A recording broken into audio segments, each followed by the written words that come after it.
sad Harry. He stopped laughing after Meghan came in. In Everything Comes, Harry seems happier with his pretty brunette assistant Beth than with the angry Mags.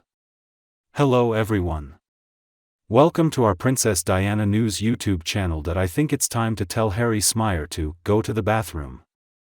I posted something on my community tab this morning and wanted to thank everyone for discussing it with me.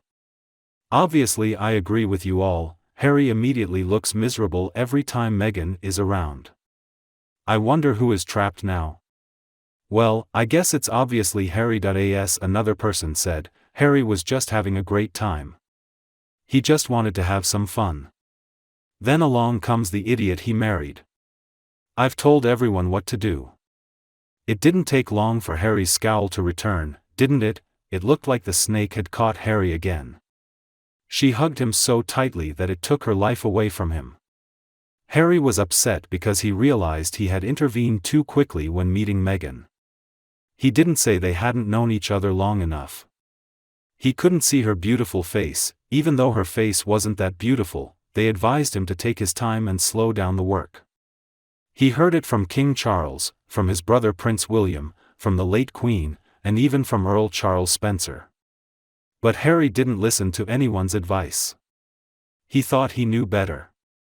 It didn't take him long to admit that she had very bad qualities and was taking advantage of him. Now I think he knows, but he can't admit it because it was his own mistake, a mistake he made like an idiot. He couldn't bear the shame and humiliation of admitting that he might be wrong about Meghan Markle. Of course Harry wasn't happy. I mean, his whole life has changed since he married her.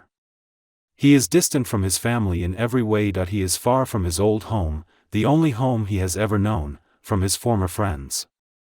He is far from the life he had before he left home. Well, maybe he still can't admit it to himself. But one day he will tell everyone how it all affected him. After all, Harry loves to share his struggles, as we've seen from his book and Netflix documentary, as well as the Oprah fiasco. Unfortunately, Harry doesn't really have a reason for this. He prefers to blame everyone. He will not face his mistakes. And that's why he hates his father and brother so much. I mean, if he blames them for everything that's wrong in his life, then he doesn't need a long, hard look in the mirror. But he knows who he married. He knows what she is like. And at this point, I'm not even sure if they'll ever officially divorce. But I think they could definitely live a separate life in secret so they wouldn't have to go through so much humiliation and shame. They don't want to say, "I told you so," to everyone. You know how to say, "Get married soon, repent if you want." Meghan doesn't seem proud at all. Now Harry has testified in court that if it weren't for the media, he would still be at Chelsea. He basically told the whole world that Meghan Markle was not his first choice. And she still wears the necklace Chelsea gave her, just as Meghan wears the Cartier love bracelet that was a wedding gift from Trevor on their first wedding. A fan named Greg M posed the question, is this woman really pushing Harry? Harry must understand that many brave veterans swore allegiance to the late Queen and were willing to lay down their lives for her. Veterans are also known to mock the sickening reverence for our late Queen, as well as the words Prince Philip said in an interview with Oprah 3 weeks before his death. It is hard to believe that it has been a year since our late Queen went to heaven. I will never forget that wonderful evening and the last appearance of our beautiful late Queen on the palace balcony. Greg M added it was an act of will. Her Majesty was so sick she could hardly stand, but she didn't want to disappoint the millions of people who loved her so much. I also will never forget how disgustingly the Harkles treated our late Queen when she was dying of bone cancer. Queen Elizabeth II could light up any city with her smile. She was simply wonderful, and I will love her and miss her smile until the day I die. The late Queen was so wise and could always make me feel better with her words of wisdom, no matter what the crisis. Rest in peace with your soulmate, Prince Philip, and thank you, Your Majesty. I couldn't agree with him more. Harry is really disturbed, and we're sick and tired of him and his backstabbing, lying, cheating ways. Everyone was tired of Harry constantly complaining about everything. Now he complains that he has received no support since returning from Afghanistan. What is he saying?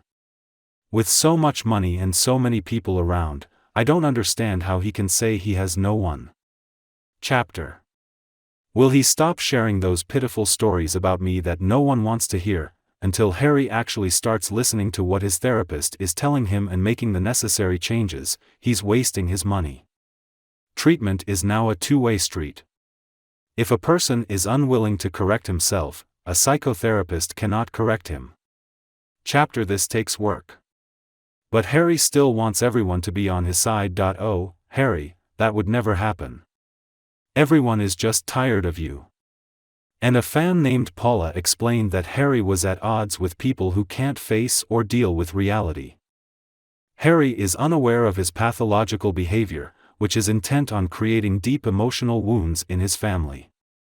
Harry lies to himself. He spits slander about imaginary members of his family as his heroes, without remorse or shame.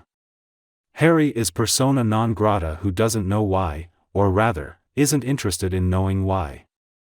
I think he is becoming increasingly unhappy as he realizes that his occasional, illegal use and abuse of psychotropic drugs is no longer getting him high. One can only guess what will happen to them. Harry does not currently play a role in British public life. This is a disgrace, and history will define him as a traitor to the values of the monarchy. He seriously offended his grandmother by refusing her wish to see him in her final weeks, tarnished the reputation of the royal family as a representative of British values, and humiliated the British nation and people. Chapter. The list is very long. He is not the prince of the kingdom. Another royal watcher named Karen said, "Harry, what a sad man you are.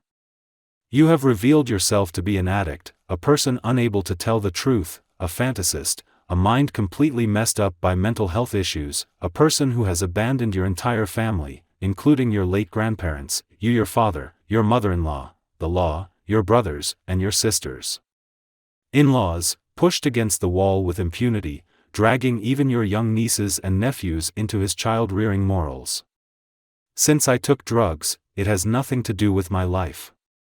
It is your choice to be a hustler and a dreamer.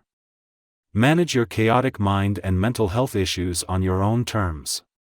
Write whatever you decide in your book. I wouldn't waste my money on them."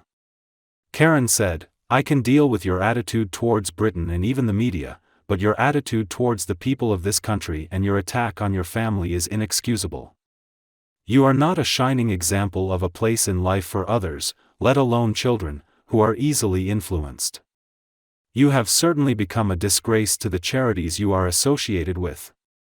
It's time for you to retire from public life, retain what little dignity you have left, finish your sermons and go to a place where you can be healed, because nothing you do now will lead to an attack on you, instead the way you should approach life.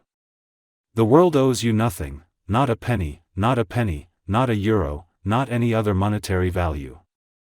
When you heal, or allow yourself to heal, and sincerely ask for forgiveness from those you have hurt, only then can you and the family you have hurt move on. May God save the king." Chapter. I completely agree with Karen. Guess what? After all, if Harry can't make amends, if he never admits he was wrong, then maybe the royal family will just have to banish him, never again. Have mercy on him. I mean, the point is that Harry is not sorry for what he did, and that's the crux of the matter. And as for Meghan, well, King Charles doesn't have to pay her a penny. If they break up, it doesn't make sense to give Meghan permission to make false accusations and lie and be a blackmailer and a gold digger. Both can be easily lost. And you, what do you think of Harry? Please let me know what you think in the comments below. If you liked our video today, don't be afraid to like and share with your friends and family who can enjoy it anytime. And please subscribe to the Princess Diana News channel for more updates in the future. Thanks for tuning in, goodbye, and we'll be back for you tonight.